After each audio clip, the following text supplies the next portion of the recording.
বিএনপির এই কথাটা একেবারেই অসত্য। আমাদের জাতীয় নেতৃবৃন্দ গতকালও মঞ্চ থেকে বলেছেন আমরা ফেব্রুয়ারিতে নির্বাচন চাই। আর কিভাবে বললে ওনারা এটা বিশ্বাস করবেন, সেই ভাষা ওনাদের বলতে হবে। আজকেও আমরা বলছি যে আমরা 12ই ফেব্রুয়ারিতে নির্বাচন চাই। 8 দল এবং আমাদের বাংলাদেশ জামাত ইসলামের আমির আপনাদের রেকর্ড বলবে যে আমরাই আগামী রমজানের আগে নির্বাচনের দাবি প্রথম আমরাই করেছি সর্বপ্রথম।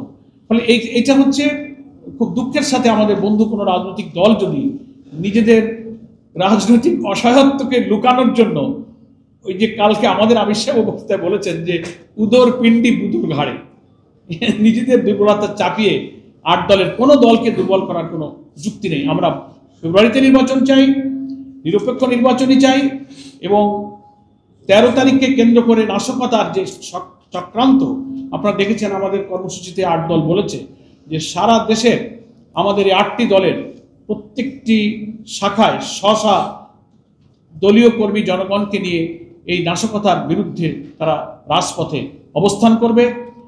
দেশের স্থিতিশীলতা রক্ষার জন্য আমরা মনে করি অন্যান্য রাজনৈতিক দল বিএনপি সহ প্রত্যেকের, যারা আমরা ফ্যাসিবাদ বিরোধী আন্দোলনে ছিলাম, এটা প্রত্যেকের দায়িত্ব এই দেশকে অশান্তি, ইভেন আপনারা যেটা প্রশ্ন করছেন একটা অজানা আতঙ্কের কথা, 111 সহ নানান অশান্তির কথা, এটা কেউই আমরা কামনা করি না। আমরা ফ্যাসিবাদ বিরোধী আন্দোলনে যারা ছিলাম আমরা অন্তত এই ইস্যুতে সবাই ঐক্যবদ্ধভাবে আমরা ফ্যাসিস্ট এবং ফ্যাসিস্টের দোষরদেরকে আমরা কখনোই রাজনীতিতে এই নাশকতার কোনো সুযোগ আমরা দেব না। স্কিন শুষ্ক রুক্ষ হয়ে যাবে বলে কি বাইরে যাবে না? জাস্ট 1 2 3 4 করো, স্কিনটাকে রিভাইভ করো। আন্দোলনরত দলগুলোর মধ্যে বিভেদ বা অনৈক্য সেই মুহূর্তে নাশকতা এবং অরাজকতা তৈরি হয়েছে।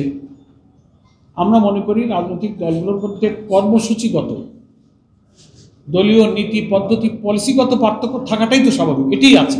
কিন্তু কোনো রাজনৈতিক দলের সাথে আমাদের কিন্তু দ্বন্দ্ব বা বিভেদ বলতে, তিক্ততা বলতে যেটা বোঝায় আমরা আছে বলে এটা আমরা মনে করি না। জামাত ইসলামী সহ এখানে যত 8 দল আমরা আছি প্রত্যেকটি রাজনৈতিক দলের সঙ্গে যে রাজনৈতিক সৌহার্দ্যপূর্ণ সম্পর্ক আমরা সেটা মেনটেন করে চলছি, আমরা কোনো বিভেদ দেখছি না।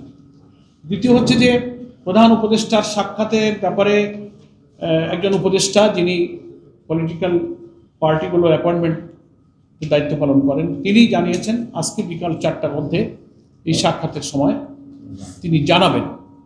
আমরা আশা করি যে সে কথা অনুযায়ী সময় দেবেন এবং 8 দলের নেতৃবৃন্দ সাক্ষাতে যাবেন, শীর্ষ নেতৃবৃন্দ, এবং সেখানেই রাজনৈতিক এই সংকটের জুলাই সনদের আইনগত ভিত্তি, গণভোট ইত্যাদি প্রসঙ্গে সহজেই সেটা ইনশাআল্লাহ সমাধান হবে।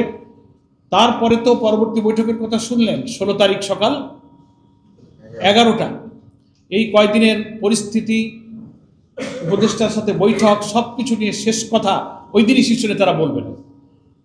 সে পর্যন্ত আমাদেরকে ধৈর্য ধরা আর দেশের জন্য দোয়া করা। আমাদের নির্বাচন আমরা যে এই ফেব্রুয়ারিতে চাই, এটার বিশ্বাসযোগ্যতা নিয়ে কোনো প্রশ্নের অবকাশ নেই। এমনকি আমাদের নেতারা একথাও বলেছেন জুলাই সনদ, নির্বাচনের গণভোট সহ এটা মেনে নিলে আমরা তার আগে জানুয়ারিতেও আমরা নির্বাচন করতে রাজি, জানুয়ারিতেও আমরা চাই। প্রথম কথা হচ্ছে সরকার কি সিদ্ধান্ত নিতে যাচ্ছে এটা লোকের মুখে কথা শুনে তো আমরা বিশ্বাস করবো না। আমরা অফিসিয়ালি কিছু জানি না ওনারা কি সিদ্ধান্ত নিতে চাচ্ছেন। নোট অফ ডিসেন্ট অলরেডি ঐক্যমত্য কমিশন, গণভোটের কোনো বিষয় নয়, 48টি বিষয়ে ঐক্যমত যা হয়েছে সেটি গণভোটে চলে যাবে, কোনো নোট অফ ডিসেন্ট গণভোটের সাবজেক্ট হবে না, এটা সবাই আমরা একমত হই। আমাদের শীর্ষ নেতৃবৃন্দ এই কয়েকদিনের পরিস্থিতিতে অনেক কিছুই পরিবর্তন হবে এবং তার প্রেক্ষিতে যদি সব যদি জবাব শীর্ষ নেতারা 16 তারিখ দেবেন ইনশাআল্লাহ।